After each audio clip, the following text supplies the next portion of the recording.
अब यह स्टडी बता रही है कैम्ब्रिज यूनिवर्सिटी की कि दुनिया में 1.2 बिलियन लोग 1.2 बिलियन जो कि वेस्टर्न लिबरल डेमोक्रेसीज में रहते हैं, यानी महज उनकी तादाद है 1.2 बिलियन।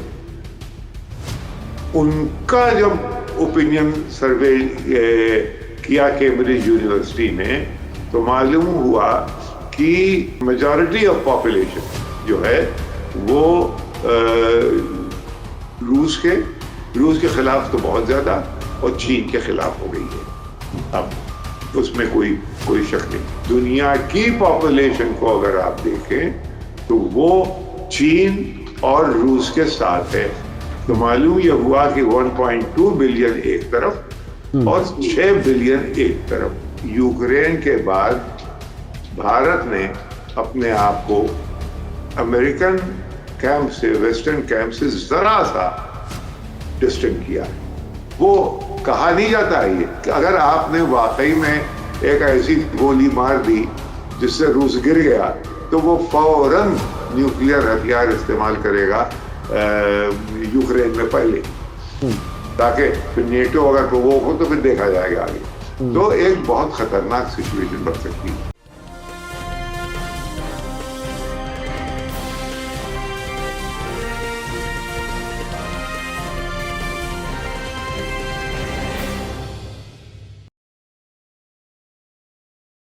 हेलो, नमस्कार, आदाब, सत श्री अकाल और सलाम अलैकुम। मैं हूं मोहम्मद अहमद काज़मी, लेकर आया हूं आपका पसंदीदा कार्यक्रम आपके रूबरू।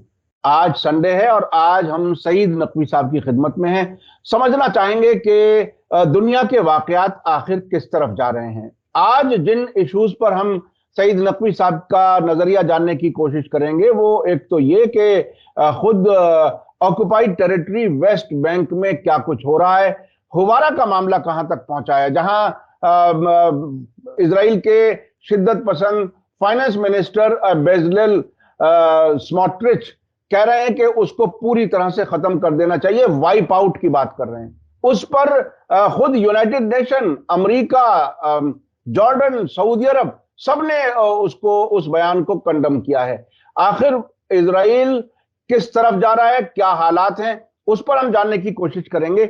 उसके अलावा नई दिल्ली में G20 फॉरेन मिनिस्टर्स की मीटिंग हुई, उसके बाद क्वाड के 4 फॉरेन मिनिस्टर्स की मीटिंग हुई जिसमें भारत इन दोनों मीटिंग्स में शरीक रहा, और उसके बाद एक ऐलान आया रूस के फॉरेन मिनिस्टर की तरफ से कि चाइना, रूस और इंडिया के फॉरेन मिनिस्टर्स मिलेंगे। इंडिया इस तरफ भी है और उधर भी है। ये बहुत ही दिलचस्प हालात हैं इंटरनेशनल। भारत किस तरफ जाएगा ये भी हम समझने की कोशिश करेंगे, क्योंकि डिवाइड कुछ गहरा होता नजर आ रहा है यूक्रेन जंग के साथ साथ। नकवी साहब, वेलकम है आपका। मीडिया स्टार वर्ल्ड को आपने वक्त दिया।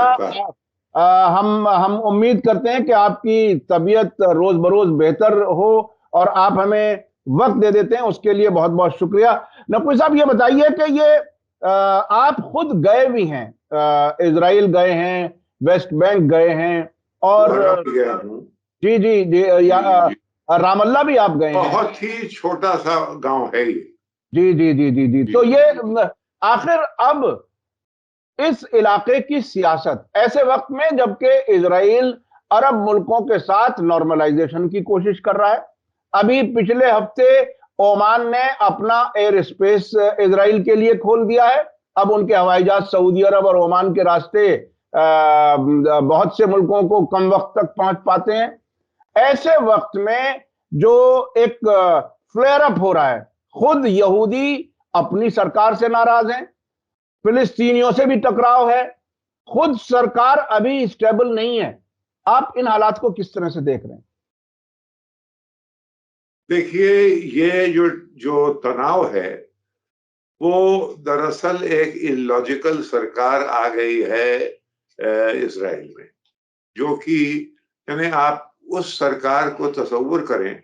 इजराइल में अभी तक दुनिया, वेस्टर्न पावर इजराइल को एक डेमोक्रेसी की तरह से पेश करते थे कि भाई ये पूरा एरिया जो है ये शेखडम्स हैं, ये सब फ्यूडल इलाका है, यहाँ पे ये सब अमेरिकी कैंप में हैं। अमेरिका का नाम तो नहीं लेते, लेकिन ये सब एक फ्यूडल निजाम है, एक कैपिटलिज्म का एक ज्यादा बोसीदा रुख है।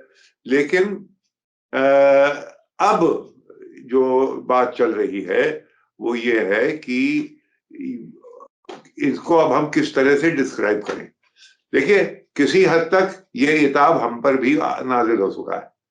बीबीसी का डॉक्यूमेंट्री का किस्सा ले लीजिए, और तमाम जो वेस्टर्न मीडिया में फ्रंट पेज के ऊपर इकोनॉमिस्ट में जॉर्डानी साहब के बारे में आया है। तो एक वो डेमोक्रेसीज जिनको कि वेस्ट ने बहुत सराहा, वहां पे जब सियाह दाग पड़ने लगते हैं तो वेस्ट दौड़ के, वेस्टर्न मीडिया कम से कम, उनको पॉइंट आउट करता है। वो हमको अच्छा नहीं लगता। फिर अभी हाल ही में यहाँ आपने देखा होगा कि उसके बाकायदा उसकी इकोनॉमी और उसके इक्तिसादियात के ऊपर एक टिप्पणी पड़ी, और ईडी ने उनके पे इन्वेस्टिगेशन शुरू कर दिया बीबीसी के ऊपर। और बीबीसी के जो क्लेवली, जो कि वहां के फॉरेन मिनिस्टर अभी आए हैं G20 में, उनसे बात हुई, और उस बात में ये इसका तस्करा आया कि साहब बीबीसी के साथ क्या करें। तो हिंदुस्तान ने ये कहा कि साहब आप हमारे उसूल जो हैं, जो हमारे रूल्स हैं, उनको फॉलो करें। बहरहाल कहने का मतलब ये है कि ये जो डेमोक्रेसीज हैं वो उसकी हद से जब बढ़ जाती हैं तो फिर दुनिया उनको सराहने में उसको दिक्कत होती है। ये इजराइल के साथ भी यही हाल है इस वक्त। अभी हाल में वोरा में क्या हुआ, वहां के फॉरेन मिनिस्टर ने, वो फाइनेंस मिनिस्टर ने, जो कि बहुत ही शिद्दत पसंद इंसान है, यानी इतने शिद्दत पसंद कि उसके मुकाबले का कोई हिंदुस्तान में मुझे नहीं दिखाई देता, जो कि ये कहे। हालांकि यहाँ हमारे भी योगी आदित्यनाथ ये कहते हैं हम उनको मिट्टी में मिला देंगे, लेकिन मिट्टी में मिला देना और एक शहर और एक गांव को बिल्कुल नैस्त तो नाबूद कर देना, यानी इसको बिल्कुल टोटली गायब कर दिया जाए, इसको जमीन में इसको दफन कर दिया जाए, इस किस्म की जो बातें हुई हैं, उससे जो रिएक्शन हुआ है वो दिलचस्प है कि वेस्टर्न पावर्स ने भी उस पे एक यूनाइटेड नेशंस में शिकायत हुई है, वेस्टर्न पावर्स बोली हैं, और जितने वो अरब मुल्क जो कि इजराइल को बहुत एक गोया एक सॉफ्ट नजर से देख रहे थे, धीरे धीरे वहां भी अब एक आवाज उठना शुरू हुई है कि ये इनफ इज इनफ। तो ये हो क्यों रहा है? ये हो इसलिए रहा है कि वहां सरकार बन नहीं पा रही, फ्रैक्चर्ड डेमोक्रेसी है, और किसी न किसी तरह से नेतान्याहू के नंबर औरों से जरा किसी हद तक ज्यादा हो जाते हैं। वो इसलिए ज्यादा उत्सुक हैं, ज्यादा उनको शौक है पावर में रहने का, क्योंकि उनके ऊपर एक तलवार लटक रही है मुकदमों की, और वो जब तक पावर में, जब तक प्राइम मिनिस्टरशिप में रहेंगे तब तक उससे बचे रहेंगे। लिहाजा वो हर कोशिश करके सरकार में बने रहेंगे, और यहाँ तक कि उन लोगों को ले आए हैं जिनसे कि और लोग मिलना भी ना चाहे शायद। ये भी अगर वहां पे कोई इंटरनेशनल कॉन्फ्रेंस हो तो आप देखेंगे कि वहां हालात ये होंगे कि लोग इनसे बात नहीं करेंगे। कौन करेगा इनसे बात भाई? जो ये कह रहा है कि इसको, इस फला गांव को, जो वेस्ट बैंक का एक खूबसूरत गांव है, उसको बिल्कुल नेस्त नाबूद कर दें, बिल्कुल बर्बाद कर दें, उसको रेस टू द ग्राउंड कर दें। ये तो भाई आजकल की डिप्लोमेसी, आजकल की पॉलिटिक्स में बहुत से एक्सेसेस हुए हैं, लेकिन ऐसी गुफ्तगू, ऐसी जुबान, ऐसी वाणी तो मैंने कहीं अभी तक नहीं सुनी। तो एक ये रिएक्शन है इसका। देखिए, 2-3 हो सकता है, उस इलाके पे नजर रखना जरूरी है, क्योंकि कुछ भी ये जो, अगर यूक्रेन का मामला वेस्ट के हाथ से निकलता दिखाई दिया तो कोई न कोई नाटक इजराइल करने की कोशिश करेगा, कर सकता है ईरान के साथ। ये इन दो में ये रिश्ता है, ताकि उसको फिर वेस्टर्न सपोर्ट मिलती रहे। अच्छा, क्या क्या वेस्ट की हालत ऐसी है यूक्रेन में? अभी G7 के बारे में आप कुछ कह रहे थे, अगर आप उसके बारे में कुछ पूछना चाहें तो मैं बताऊं। जी जी जी बिल्कुल। G20 के बारे में हम बात करेंगे। मैं आपने जो अब तक दो तीन चीजें कही, मैं हल्का सा उसमें ये बता दूं कि अभी हमारे यहाँ जो दिल्ली में फॉरेन करस्पॉन्डेंट्स एसोसिएशन है, उनके कुछ ऐसे सर्वे सामने आए हैं जिसमें उन्होंने विदेशी पत्रकारों ने बाकायदा बेचैनी जाहिर की है। जिसके तरफ आपने इशारा BBC तक आपने किया, बाकायदा जो विदेशी पत्रकार यहाँ पर हैं उनसे भी ये कोशिश की जा रही है कि मोदी के हक में आप लोग रिपोर्टिंग करें, ना कि नेगेटिव रिपोर्टिंग ना करें।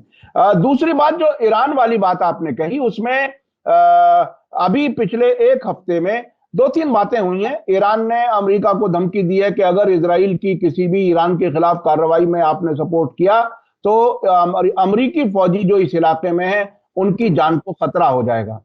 उसके बाद इजराइल को भी ईरान ने धमकी दी है कि अगर आपने हमारे खिलाफ कार्रवाई की तो हम मजबूती से जवाब देंगे, हम झिझकेंगे नहीं मजबूती से जवाब देने में। तो ये तो ईरान और इजराइल और अमेरिका का ये ट्रायंगल चल रहा है। अब जो ये G20 जो फॉरेन मिनिस्टर्स मीटिंग हुई, इसमें एक मीटिंग रूस और अमेरिका के फॉरेन मिनिस्टर्स की भी हुई, बहुत ही मुख्तसर थी, लेकिन उसके सिलसिले में आपने एक आर्टिकल लिखा है खास तौर पर। वो इतनी अहम क्या कुछ है? क्या इसमें मीटिंग ऑफ माइंड्स की बात कहीं आ सकती है? हालात कुछ बेहतरी की तरफ जा सकते हैं? यूक्रेन जंग का कोई आखिर होने वाला है क्या? ये एक गैम्बल है काजमी साहब कि दो इवेंट्स हैं, इन दो इवेंट्स में से कौन सा ज्यादा अहम है? एक तो ये कि 10 मिनट की मीटिंग हुई इन दो में, एंथनी ब्लिंकन और सर्जी लावरोव जो कि फॉरेन मिनिस्टर हैं पिछले कई बरसों से रशिया के, इन लोगों में गुफ्तगू हुई, 10 मिनट की हुई। अब वो 10 मिनट ज्यादा अहम है कि ये अहम है कि गुफ्तगू हुई? मेरे ख्याल में इस किस्म की, जबकि इतना टेंशन है, इतना तनाव है, और उसमें अगर ये लोग ऐसे ही रास्ते में चलते नहीं मिल जाते हैं, ये चीजें तय होती हैं, ये तय की जाती हैं, सिचुएशन बनाई जाती है कि कहाँ ये मिलेंगे और क्या मिलेंगे। दोनों के हाथ में एजेंडे होते हैं। एक ने तो अपना एजेंडा, जो उनका तरीका है, अमेरिकन जो हैं वो कोई काम अपने मीडिया को मोबिलाइज बगैर नहीं करते। ये कमजोरी भी है और यही मजबूती भी है दूसरी सिस्टम्स की, क्योंकि एक तो उनके पास इतना मीडिया मोबिलाइज्ड है नहीं जिसको वो इस्तेमाल कर सके, और दूसरे ये कि उनका ये तरीका कार ही नहीं है कि वो मीडिया के पास पहले जाएं। वो पहले रिफ्लेक्ट करते हैं, सोचते हैं और पेशोपस करते हैं, उसके बाद वो कोई कदम आगे उठाते हैं। तो अब उन्होंने क्या कहा? उन्होंने कहा कि साहब हमने 3 बातें उनसे कही।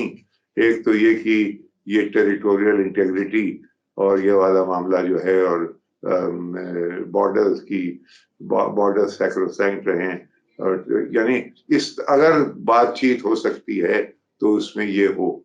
अब इसको लोग देखना भूल गए हैं कि बिल्कुल यही जो 12 पॉइंट प्लान चाइनीज ने ऑफर किया है, उसमें भी ये बात है कि जो टेरिटोरियल इंटेग्रिटी, अब उसमें ये है कि टेरिटोरियल इंटेग्रिटी के क्या मानी, यानी वो जो कि उन्होंने अभी कब्जा कर लिया है रूसियों ने, या ये कि जो उनको जाना चाहिए स्टेटस को एंटी पे, जो कि 24 फरवरी को था, वगैरह बात। तो वो बहस की बातें, ये टिपिकल एक चाइनीज मूव है जिसमें कि दोनों, कोई नाराज नहीं हो सकता। 12 पॉइंट का उनका ऑफर है। मेरे ख्याल में उसका तस्करा हुआ होगा मार्जिन्स में, यानी कोई इनिशिएटिव इस किस्म का चीन ले यूक्रेन के बारे में जो कि 100% रूस के हक में ना हो, वो देखने के काबिल है। तो एक तो ये पहलू है उसका। फिर ये कि इन दो लोगों ने क्या बात की होगी, उन्होंने साफ साफ बता दिया। एक तो ये है, दूसरे ये कि उनका एक आदमी है लेक वाल्श, जो कि अजीब और गरीब इंसान है। वो साहब अमेरिकन मरीन है, जो 2018 में मॉस्को में एस्पियोनाज के लिए गिरफ्तार कर लिया गया। अब साहब उनकी तारीफ और उनके तफसीलात भी सुन लीजिए। वो नेशनल हैं कनाडा के, फिर मालूम हुआ वो आयरलैंड के भी नेशनल हैं, फिर मालूम हुआ उनकी सिटीजनशिप बरतानिया की भी है, फिर वो लेकिन मरीन वो थे अमेरिका के। तो अजीब और गरीब वो हमारे यहाँ जैसे तांडव जो जो मल्टी हैंडेड जो गॉड है उसकी तरह वो हैं। बहरहाल ये कि और लेकिन कोई बहुत अहम चीज है, यानी ये कि G20 के मार्जिन्स में जब ब्लिंकन की मुलाकात लाव्रोव से हुई तो जो उन्होंने बातें कही उनमें एक जो आया की, मैंने उनसे ये पूछा, उनसे कहा ब्लिंकन साहब ने कि आप उनको छोड़िए कि उनको आपने बेकार गिरफ्तार कर रखा है, उनके खिलाफ है 16 साल की वहां के कोर्ट्स ने उन पे कैद लगा दी है। तो एक मतलब उन्होंने अपने ये बयान दे दिया। लाव्रोव साहब ने खामोश रहे कि भाई इस तरह की बातें जो होती हैं वो संजीदगी वाली, उसके रिफ्लेक्ट किया जाता है उसके ऊपर, ये फौरन रिएक्शन का मतलब कुछ नहीं। तो आप लोग मिले क्यों, ये अहम बात है। ये मिलना जो है, ये कि अगर सांप न्योले की चल रही है और उसमें फिर भी दोनों ये या शाहीन और कब मिल गए एक जा मिला के सर, ये जो है ये सोचने वाली बात है, एक्सीडेंट नहीं है ये, मेरा कहना है। दूसरी चीज जो देखने की है वो ये कि कोई एग्रीमेंट नहीं हो पाया। यानी एग्रीमेंट अगर हो जाए तो फॉरेन मिनिस्टर्स की समिट जो समिट होने वाली है सितंबर में, उससे आगे निकल गई, तो फिर उसकी अहमियत क्या होगी। अगर आपने यही सब कुछ तय कर लिया तो मेरे ख्याल में ये एक्सपेक्ट करना कि यूक्रेन ऐसे मसले पे यहाँ कोई हल अनाउंस कर दिया जाएगा या कोई कम्युनिटी में इस तरह की बात आ जाएगी, ये मेरे ख्याल में हम लोगों को ये जो कह रहे थे ये उनकी मुबालगा आ रही है, हम भी गलत समझ रहे थे, वो ऐसा नहीं हुआ। तो मेरे ख्याल अब डिफरेंसेस जो हैं वो जाहिर हैं, अमेरिका में उन्होंने जो डिफरेंसेस हैं वो मेन डिफरेंसेस यही हैं। जो अहम चीज दिलचस्प मैंने गौर की काज़मी साहब की, दुनिया जो है कायनात वो बिल्कुल डिवाइडेड है।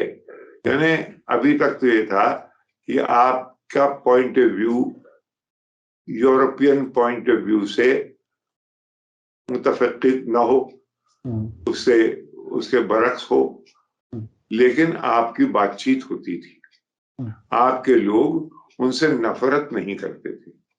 यानी फ्रांस के लोग हिंदुस्तानियों से नफरत नहीं करते थे, हालांकि दोनों में इख्तलाफात थे, तमाम इश्यूज हो सकते हैं। अब यह स्टडी बता रही है कैम्ब्रिज यूनिवर्सिटी की कि दुनिया में 1.2 बिलियन लोग, 1.2 बिलियन जो कि वेस्टर्न लिबरल डेमोक्रेसीज में रहते हैं, यानी महज उनकी तादाद है 1.2 बिलियन। उनका जब ओपिनियन सर्वे किया कैम्ब्रिज यूनिवर्सिटी ने तो मालूम हुआ कि मेजॉरिटी ऑफ पॉपुलेशन जो है वो रूस के खिलाफ तो बहुत ज्यादा और चीन के खिलाफ हो गई है, अब उसमें कोई शक नहीं। और वो अपने यानी जो उनके इलाके की जो पॉलिसी है वो पब्लिक ओपिनियन में रिफ्लेक्ट करती है। लेकिन 6.1 बिलियन, यानी अब यहाँ 1.2 बिलियन वो जो हैं वेस्टर्न यूरोप में, अमेरिका में, जो कि वेस्ट में रहते हैं, जो कि लिबरल डेमोक्रेसी जिसे वो कहते हैं। अब लिबरल के ऊपर भी बहस हो सकती है कभी आइंदा, वो जिसे कहते हैं, उसमें जो लोग रहते हैं उसका काफी फीसद लोग चीन और रूस के खिलाफ हैं। लेकिन 6.1 बिलियन लोग जो हैं, जो कि इस दायरे के बाहर हैं, लिबरल डेमोक्रेसी के बाहर हैं, उनमें से 70% चीन के हामी हैं और 66% रूस के साथ हैं। यानी दुनिया की पॉपुलेशन को अगर आप देखें तो वो चीन और रूस के साथ है। तो मालूम यह हुआ कि 1.2 बिलियन एक तरफ और 6 बिलियन एक तरफ। अब ये जो पोलराइज हुई है दुनिया, इसके असरात दुनिया की पॉलिटिक्स पे जाहिर है पड़ेंगे, दुनिया के ट्रेड पे पड़ेंगे, दुनिया के बिजनेस पे पड़ेंगे। इसका यानी अभी तालीम के लिए बच्चे कहाँ जाएं उस पे पड़ेंगे। अभी तक तो ये था कि हाँ आंख बंद करके, अब से 20 साल पहले आंख बंद की और बच्चे को अमेरिका भेज दिया या बर्तानिया भेज दिया। अब वो नहीं हो रहा है। क्या ये देखने की चीजें हैं कि उसके बाद अब क्या। अरे आप ही के घर में, हमारे यहाँ डिबेट हो रहा है भाई बच्चियों को भेजना है, कहाँ भेजें। हमारे एक दोस्त हैं, उन्होंने अपने जो कि लाजवाब, यानी उसके ऐसे मार्क्स आए थे बच्चे के, बच्ची के बल्कि, कि वो दुनिया की किसी यूनिवर्सिटी में जा सकती थी। लेकिन साहब उसने छांटी एक यूनिवर्सिटी जो कि हॉलैंड की है और वहां की बेहतरीन यूनिवर्सिटीज में मानी जाती है दुनिया की, जिनका कि नाम अभी तक नहीं था। अभी तक तो ऑक्सफोर्ड, कैम्ब्रिज, हार्वर्ड और ईस्ट कोस्ट की यूनिवर्सिटी थी। अब वो दब रही हैं। ये बड़ी अहम, यानी ये जो डिवीजन हो रहा है पब्लिक ओपिनियन का इन दो खित्तों के बारे में, वेस्ट और ईस्ट, उसके असरात बहुत हैं। अभी आप ये धीरे धीरे देखेंगे कि चीन कितने लोग जा रहे हैं। अच्छा नकवी साहब, 2-3 चीजें हुई हैं अभी पिछले 3-4 दिन के अंदर नई दिल्ली में और बहुत ही अहम है। एक तो यह कि G20 में यूक्रेन के मामले पर कोई कंसेंसस नहीं हो सका, रूस और चीन ने मुखालिफत की, कोई जॉइंट स्टेटमेंट नहीं आया। लेकिन उसके फौरन बाद क्वेड की, जिसमें अमेरिका, भारत, जापान, ऑस्ट्रेलिया शामिल हैं, इनके फॉरेन मिनिस्टर्स मिले और यूक्रेन के मामले में वो एक साथ नजर आए। एक बाकायदा पैराग्राफ उनके बयान में आया है।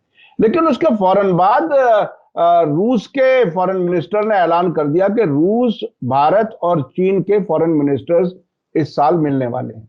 तो इसमें भारत किस तरह से अपनी पोजीशन बना रहा है और क्या दोनों तरफ इसी तरह से बराबर बराबर चलता रहेगा भारत? क्या होगा? क्योंकि अब से पहले भी आप भारत की फॉरेन मिनिस्ट्री में जो तब्दीली आ रही हैं वो हमें बता चुके हैं। अब क्या सूरत हाल है? वही है कि यूक्रेन के बाद भारत ने अपने आप को अमेरिकन कैंप से, वेस्टर्न कैंप से जरा सा डिस्टेंस किया है। उनसे ताल्लुकात नहीं तोड़े हैं, उनके क्वाड का हिस्सा हैं।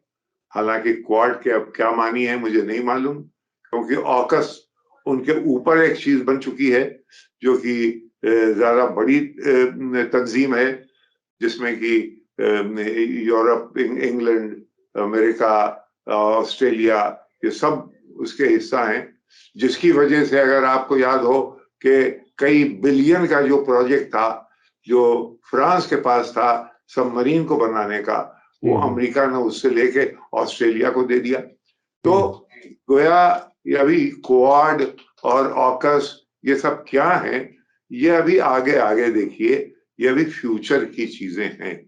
इसमें एक चीज और आई थी, आपको याद होगा, I टू यू टू, हम दो हमारे दो, वो भी एक मतलब उस तरह की भी। ऐसा लगता है कि वो तजर्बे हो रहे हैं जो तजर्बे कामयाब नहीं हो रहे हैं, नई नई ग्रुपिंग हो रही है। इसमें ये है कि अगर आप कमार खाने में जाइए या जुए खाने में जाइए या किसी कैसीनो में जाइए, तो उसमें एक खेल होता है उसमें कुछ पैसे इधर रख दीजिए, कुछ इधर रख दीजिए, इधर आपके डबल हो गए, इधर आप सब गायब हो गए, तो ऑन बैलेंस आप जीते के हारे। कुछ हिंदुस्तान इसी तरह का खेल खेल रहा है कि कुछ इधर, लेकिन अमेरिका से अब देखिए बहुत अहम स्टेप्स हैं ये कि अमेरिका लॉबी कर रहा है कि भाई तुम रूस को कंडेम कर दो। हिंदुस्तान ने मना कर दिया कि नहीं, हम नहीं करेंगे। लिहाजा ये नई नॉन अलाइनमेंट या इक्वी डिस्टेंस या ये कि दोनों पालों के साथ खेलना, इसके दो मानी हैं।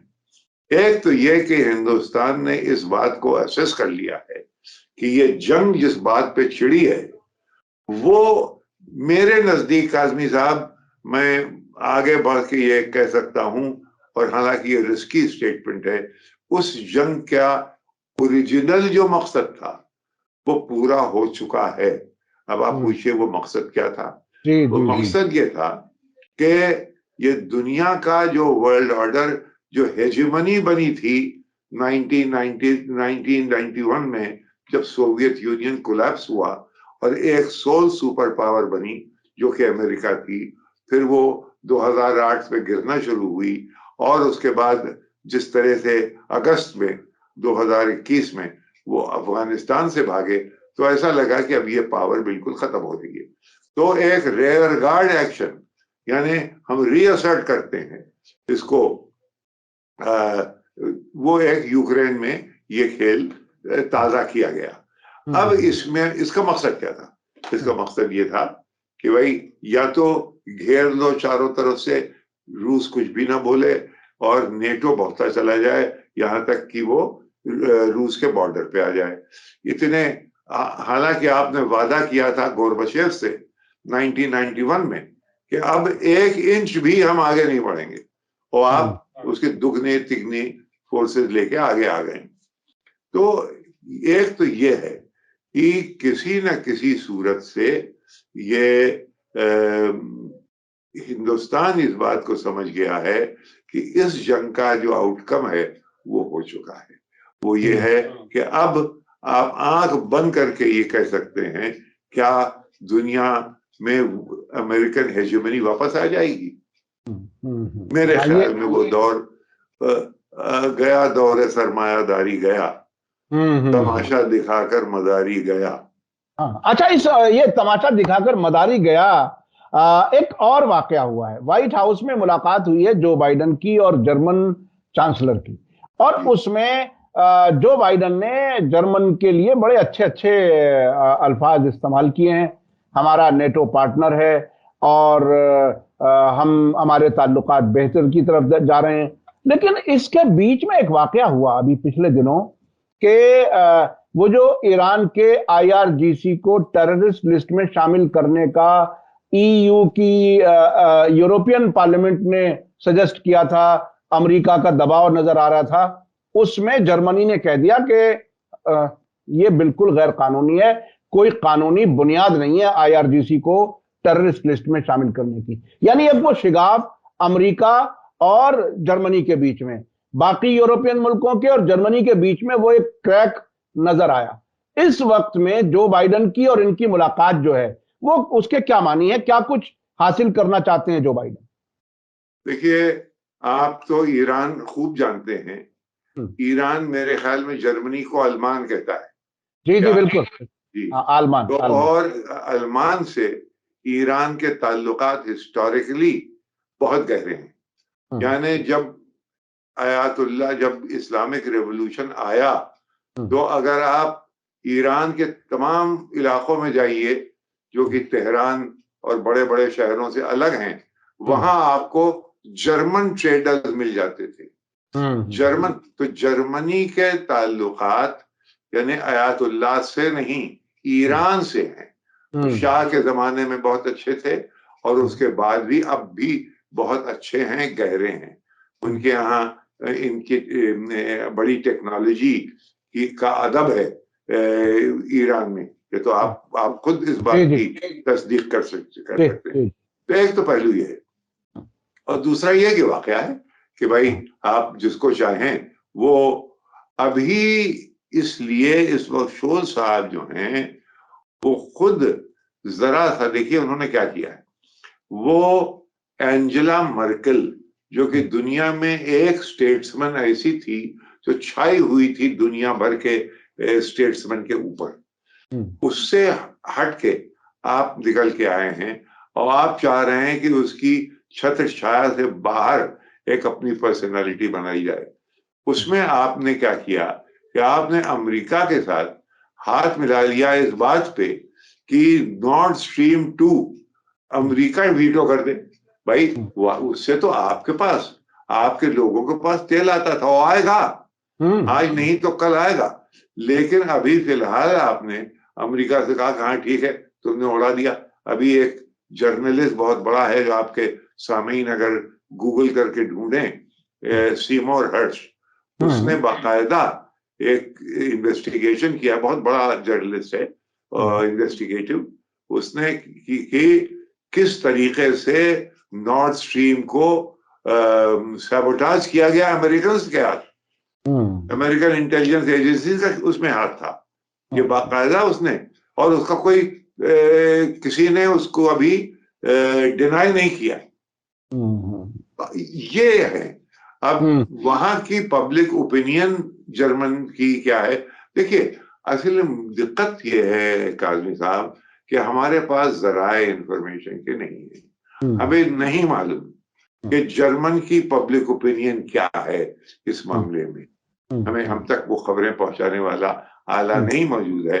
वो वेस्टर्न जो एंग्लो सैक्सन मीडिया है वो एक तरह की खबरें देता है। तो ये घबराए हुए हैं, जहां तक मेरा अंदाजा है घबराए सब हैं।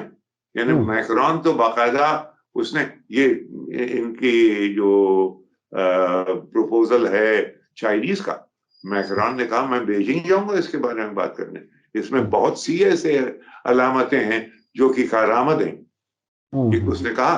तो एक डिवीजन जो है वेस्टर्न यूरोप के अंदर वो खुल के हमारे सामने नहीं आता। नतीजा ये होता है कि हमारे यहाँ अक्सर लोग कॉलम लिखते हैं। कल मैंने देखा एक अखबार में, बिल्कुल अनइन्फॉर्म्ड, यानी कुछ पता ही नहीं कि क्या हो रहा है, बिल्कुल वही घिसी पिटी लकीर जो अनइन्फॉर्म्ड है। ये कहते हुए अच्छा नहीं लगता क्योंकि हमारे कॉलीग्स हैं, लेकिन नहीं है उसमें कोई इंडिपेंडेंट नजर, कोई इंडिपेंडेंट नजरिया ये फैक्ट्स को देख के सिफ्ट करके एनालाइज करने के लिए आपको जरूरी है कि तराजू में दोनों तरफ क्या है वो देखें। यहाँ जो एक तरफ से मिल रहा है उसी के बेसिस पे हम एनालाइज कर रहे हैं। जी, ये तो बहुत ज्यादा हो रहा है असल में। वेस्टर्न मीडिया का जो और वेस्टर्न हुकूमतों का जहां जहां इन्फ्लुएंस है वहां तो ये हो ही रहा है, लेकिन जहां पर वेस्टर्न मुल्कों का असर नहीं है वहां तक भी वो पेनिट्रेट कर जाते हैं कई बार उस मीडिया कैंपेन की वजह से। मैं अपने दर्शकों को याद दिला दूं कि सैमोर हर्ष का जिक्र किया सईद नकवी साहब ने।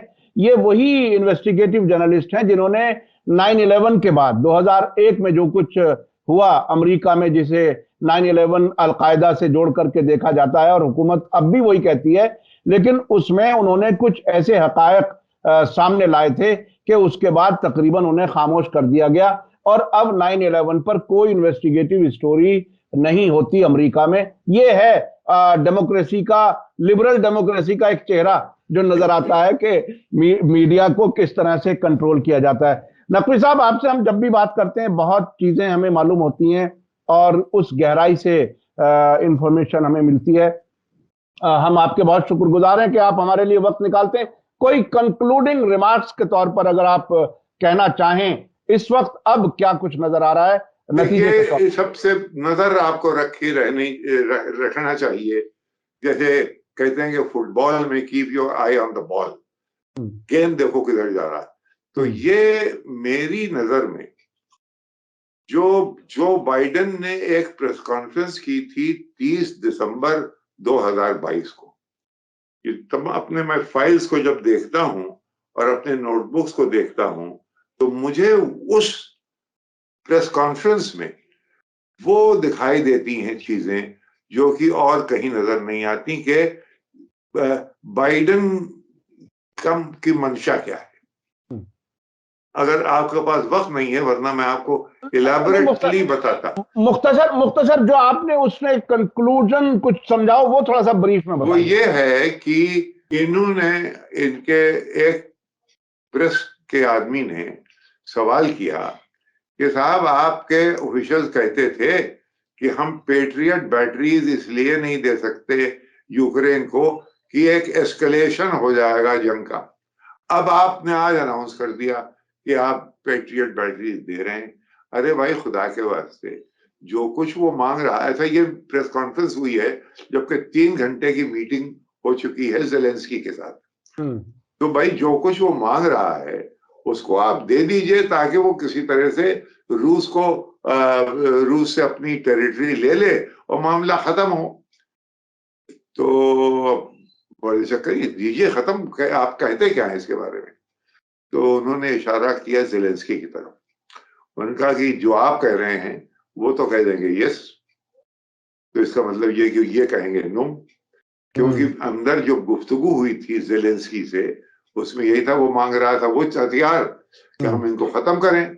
ये देना चाह रहे थे वो कि जो जंग जारी रहे लेकिन उस मंजिल पे ना पहुंचे कि जहां के रूस को, वो कहा नहीं जाता है ये, लेकिन कहीं रूस, अगर आपने वाकई में एक ऐसी गोली मार दी जिससे रूस गिर गया तो वो फौरन न्यूक्लियर हथियार इस्तेमाल करेगा यूक्रेन में पहले, ताकि फिर नेटो अगर प्रोवोक हो तो फिर देखा जाएगा आगे। तो एक बहुत खतरनाक सिचुएशन बन सकती। इसका मतलब क्या हुआ? इसका मतलब यह हुआ कि हम अब उस पोजीशन में नहीं है, ना हम ये चाहते हैं कि रूस पूरी तरह से हारे। अब ये हम यूक्रेन को सिर्फ वो हथियार दे रहे हैं कि वो जंग को जारी रख सके। इसके क्या मानी हुए? इसके मानी ये हुए कि ये बैटल ऑफ अट्रिशन चलती रहे। अब उसमें इस बीच में आप ये 10 मिनट की मीटिंग है, इसको देखिए इस बैकग्राउंड में कि ये अब कहीं ना कहीं रास्ते तलाश किए जा रहे हैं। चीन का प्रपोजल है कि भाई इनको कोई, देखिए लोग बात कर रहे हैं एक फ्रोजन पीस, फ्रोजन पीस का तकरीबन ये मानी हुआ कि जो जहां है वो वहीं रुक जाए, बात खत्म हो, वहीं रुक जाए। यानी जैसे 38 parallel north Korea south Korea अपनी अपनी जगह पे हैं। नॉर्थ कोरिया अलग डेवलप कर गया, साउथ कोरिया अलग डेवलप कर रहा है। और उसमें रूस ने जो कुछ अपने कब्जे में ले लिया वो उसके हाथ में, और बाकी आप रहो अपने लेकिन घर। इशू है, लेकिन इशू खुला हुआ है। हाँ, इशू खुला हुआ है। जी तो जी जी, तो ये है, यानी कहने का मतलब ये है कि देखिए, दुनिया मल्टीपोलर दुनिया से अब गुरेज कोई कर नहीं सकता। वो आ गई है, आज नहीं तो कल, कल नहीं तो परसों, नहीं तो 2 साल के बाद या और आगे। वही है ये कि वेस्टर्न हेजेमनी रिज्यूम करेगी, ये हिमाकत की बात है। अगर ये नहीं हो रही है, ये नहीं हो रहा है, तो फिर ये जंग काहे को? तो मेरा तरीका ये है। हाँ, तो ये नतीजा बहुत ही दिलचस्प है जो मैं जहां तक समझ पाया हूं नकवी साहब को। एक तरफ तो रूस से डरा हुआ है अमेरिका कि हम पूरे हथियार देंगे तो उधर से रिटेलिएशन हो सकता है। दूसरी तरफ जो हमने देखा है कि पिछले कई साल में मिडिल ईस्ट में ईरान की तरफ से ग्लोबल हॉक गिराए जाने के बावजूद, इराक में अमेरिकी छावनियों पर हमलों के बावजूद उसके खिलाफ भी वो कार्रवाई नहीं कर सका है। उधर ताइवान में भी मामला गर्म रखना चाहता है, अपने हाथ ना जलें, बाकी दुनिया तबाह होती रहे। ये तकरीबन ये हाल है। अगर यूक्रेन जंग जारी रही तो यूरोपियन मुल्कों में, जो अभी तक खबर यूके से आई है सर्वे में कि बहुत लोग एक टाइम का खाना छोड़ने पर मजबूर हो रहे हैं महंगाई की वजह से, ये हालात बाकी मुल्कों में भी हो सकते हैं यूरोप के। यानी अमेरिका के लिए कोई सगा नहीं है जिसको वो बचाना चाहता हो सिवाय अपने। ये है बहुत ही अहम बात समझने की। बहुत बहुत शुक्रिया नकवी साहब। इसी के साथ मुझे दीजिए इजाजत। धन्यवाद, शुक्रिया। जय भारत, जय हिंद। मीडिया स्टार वर्ल्ड के और वीडियो देखने के लिए हमारे चैनल को सब्सक्राइब करें और सीधे नोटिफिकेशन पाने के लिए बेल आइकन दबाएं। और अगर हमारी खबर सच्ची और अच्छी लगे तो अपने व्हाट्सएप, इंस्टाग्राम, फेसबुक और ट्विटर अकाउंट पर जरूर शेयर करें।